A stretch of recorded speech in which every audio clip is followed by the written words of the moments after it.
الحمدللہ وکفا وسلام علی عبادہ الذین اصطفیٰ اما بعد۔ اللہ کا ہم سب پر بہت بڑا احسان اور بہت بڑا کرم ہے کہ اللہ پاک نے ہم سب کو تھوڑی دیر کے لیے اپنے گھر میں یعنی مسجد میں جمع فرمایا۔ دعا کرو اللہ ہم سب کے جمع ہونے کو قبول فرمائے۔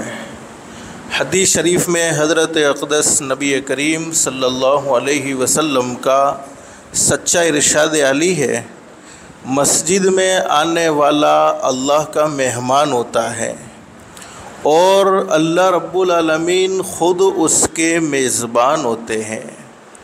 ہم اپنے گھر میں اسی کو بلاتے ہیں جس سے محبت ہوتی ہے، جس سے خصوصی تعلق ہوتا ہے۔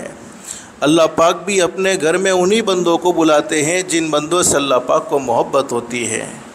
اور ایک بات تو فائنل اور طے شدہ ہے کہ کوئی نیک عمل ہم اپنی مرضی سے نہیں کر سکتے ہیں جب تک کہ ہمارا پیدا کرنے والا اللہ ہمیں نیک عمل کی توفیق نہ دے دے، اور کوئی گناہ سے ہم اپنی مرضی سے نہیں بچ سکتے ہیں جب تک کہ ہمارا پیدا کرنے والا اللہ ہمیں گناہوں سے بچنے کی طاقت اور قوت عطا نہ فرما دے۔ اس لیے اللہ نے ہمیں یہ موقع دیا ہے دین کی باتیں سننے کا، اس کو غنیمت سمجھے۔ بہت سی مرتبہ کچھ گھڑیاں ایسی ہوتی ہیں، بعض دفعہ کوئی موقع ایسا ہوتا ہے کہ اس موقع پر ہم دین کی بات کو، اللہ کی بات کو، اللہ کے نبی حضرت محمد الرسول اللہ صلی اللہ علیہ وسلم کی بات کو توجہ سے سنتے ہیں اور دل میں ایک اچھی نیت لے کر بیٹھتے ہیں۔ نیت بھی درست ہونی چاہیے۔ بہت سی مرتبہ تو یہ ہوتا ہے، علماء فرماتے ہیں کہ جب آدمی مومن ہوتا ہے تو اس کی نیت بری تو نہیں ہوتی ہے، لیکن کبھی کبھی ایسا ہوتا ہے کہ ہم کوئی نیت ہی نہیں کرتے، ڈائریکٹ آ کر بیٹھے ہیں کہ چلو بیان سنیں گے۔ بیان بہت سی مرتبہ سنتے ہیں، تقریریں بہت سی مرتبہ سنتے ہیں، سننا سنانا بہت سی مرتبہ ہوتا ہے، اصل نہیں ہوتا تو زندگی میں عمل نہیں ہوتا، اور اصل زندگی بنتی ہے، زندگی سنورتی ہے، عمل سے سنورتی ہے۔ اور اللہ رب العالمین قرآن کریم میں خوشخبری سناتے ہیں، فبشر عباد، میرے بندوں کو خوشخبری سناؤ، الذین یستمعون القول فیتبعون احسنا۔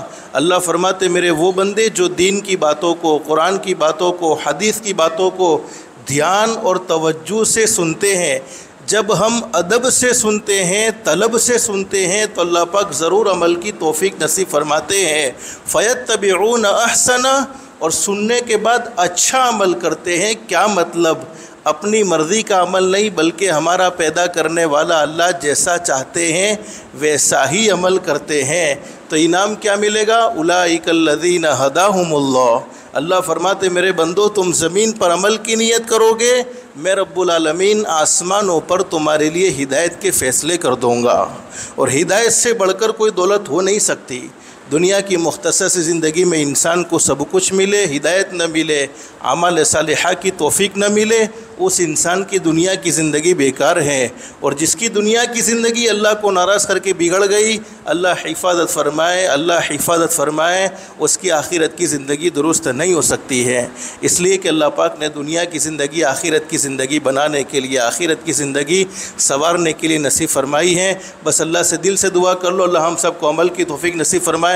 ہمارے حضرت مفتی صاحب کوئی تعارف کے محتاج نہیں، ہر کوئی آدمی ان کو جانتا ہے، بلکہ مختصر سا تعارف یہ ہے کہ ہمارے حضرت مولانا آدم صاحب، ان کو کون نہیں جانتا ہے؟ حضرت مفتی صاحب کو بہت جانتے ہیں، لیکن اس نسبت سے بہت کم جانتے ہیں حضرت مولانا آدم صاحب مجادر والے، جن کا ابھی قریب میں انتقال ہوا۔ حضرت والا ان کے چھوٹے بھائی ہوتے ہیں۔ بس اللہ سے دل سے دعا کر لو جتنی باتیں اللہ ہمیں حضرت کی زبان سے سننے کی توفیق عطا فرماوے۔ آج پکا ارادہ کریں گے انشاءاللہ کہ وہ ساری باتوں کو ہم اپنی زندگی میں عمل میں بھی داخل کریں گے انشاءاللہ۔ اللہ ہم سب کے لیے عمل کرنا آسان فرمائے۔